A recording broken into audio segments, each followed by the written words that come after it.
Samira Kasai, and I live a magical life. That's right, it's magical. I absolutely love my life.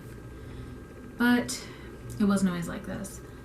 Actually, for a really, really long time, I hated my life, and I couldn't wait for it to be over. I really believed that I needed to make a dramatic shift, and that changing my circumstances would dramatically alter everything about my life, and it would be great, and I would be happy. And so, from a very early age, I was so obsessed with going away to college.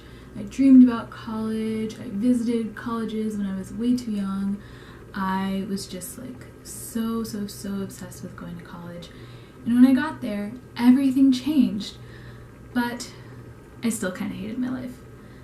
I was just overwhelmed with a new set of problems and a new set of circumstances, and ultimately I was just looking for another escape.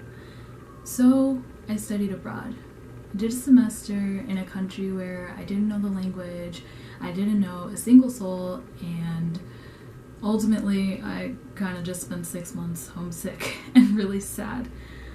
But everything changed, and I couldn't understand why I wasn't happy because everything was different. Whatever, I was upset. I was upset for 6 months, and I couldn't wait to go back home, to see my partner, to see my friends. And by the time I got home, I realized I was still pretty miserable. I couldn't really get out of bed, and when I got out of bed, all I wanted to do was go back to bed, and so I did that, and I spent a lot of time in bed. I spent a lot of time crying. I spent a lot of time wondering why my life wasn't changing, if I was changing everything about it. And I decided, hey, I really wanted to go to college. I went to college. College sucks. Maybe I just need to get out of college. And so I became obsessed with graduating. And I couldn't wait to graduate, and I lined up my little job, and I was like, okay, we're gonna graduate, we're gonna move cities, everything is gonna be different, and this chapter is the good chapter. And the reason that I was so sure that the next chapter was the good chapter was because a lot of my problems had to do with money. And so when I lined up my little corporate job, I said to myself, we are getting to the root of this, we are changing the actual cause, and we are going to have money, and that's going to make us happy, and we're going to live in a different city, and things are going to change, and we're going to be new. And I got there, and I made amazing friends, and okay, I gotta be real with you guys, I hated my fucking job. I hated working for a corporation. It just wasn't me, and if you're watching this video and you know me, you can come up with an easy list of 10 reasons why I had no business working at one of the giant major corporations of the whole country, or whatever it was. It was just bad. It was bad for a lot of reasons, and I was miserable, and I hated my life, and everything changed, and I hated my life, and I just couldn't understand why I was so fucking upset. And then I can't remember exactly what happened, but I know that at one point I was like, well, shit, there is something that they say about people who do the same thing and expect different results. And I had to be real with myself. I had to look in the mirror and be like, girl, you are insane. You're insane, and you're driving yourself crazy by trying to change everything about your life. And once I got over the fact that I was crazy, and I've just accepted it, and I'm crazy, and hi, hello, I'm Samira, and I'm crazy, I realized that maybe my formula wasn't working. Maybe it's not just that you can take a miserable person and add in a different circumstance and then spit out a happier person. Maybe there's some other way to get to happiness.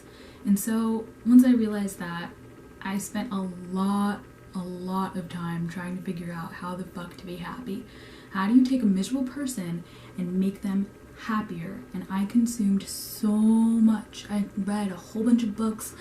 I went to all these talks, I watched all these YouTube videos, I listened to all these podcasts. I consumed so much content about personal development and about spiritual growth. And that content had a huge effect on me, especially when I started to apply everything that I was learning. And I finally gotten to a place where I can say, hey, I love my life, and I don't want anything to change about it. If something changes, I will still love my life. but I'm not looking to change my life so that I can be happy. And that is a magical place to be. So even though this content was wonderful and it was great and it definitely made me into the person I am today, I do have to say there is one thing about it that I couldn't shake and that still frustrates me now. I realized that a lot of that content didn't seem like it was created for me. A lot of it was either created for someone who was white, for someone who was living in the gender binary, or for someone who is practicing or interested in practicing monogamy. And I was able to really take that content, filter out all of the stuff that didn't apply to me, and find those little tiny nuggets that I could apply to my own life. But that was a lot of work. You could even say that I had to work twice as hard to get half as much. And it sucked, and I'm sick of it.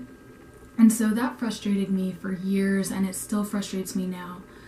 But what I've realized is that, hell, maybe I should just create the content that I wanted to see, right? Like, how hard can it be? I know a lot about this stuff, and I know what works and what doesn't work for people who are not living as like human neutral in this world. So I'm just gonna go for it. And that's why we're here. After that really long intro, I can finally say I am Samara Kasai and I love my life. My life is magical, and because I'm thriving, I've decided that I'm going to create content for people who really want to see themselves reflected as they try to level up in life, and who don't feel like doing all of that filtering and rewording things in your head, and you're sitting there meditating and trying to change the pronouns, and it's too much. And we could all level up so much faster if we didn't have to do that. So, welcome. I'm really glad you're here. And if you stick around, which I really hope you do, you can find monthly advice videos for every sign of the zodiac, where I'll be pulling some tarot cards and talking about different journaling exercises and just trying to help you guys have the best month that you can, given what's going on. I'll also be posting just regular kind of chatty videos like this, where I'll take different personal development topics and just, I don't know, break them down, talk about how I've applied them, etc, etc. Basically, there's gonna be good shit going on, and I really want you to be a part of it. So, if you're down with what I'm up for, you can subscribe to this channel. You can follow this project on Instagram at Kasai Thrive. And for those of you that know me, yes, I just said Instagram. We're gonna figure this out together. And if you would like something a lot more personalized and you'd like to really kind of connect with me one-on-one, you can look in the description for how you can get a personalized tarot reading and journaling prompts from me. So that is all I have to say. I love you so much. I'm really grateful you're here. And until the next video, what is one small thing that you love about your life? Thanks, love.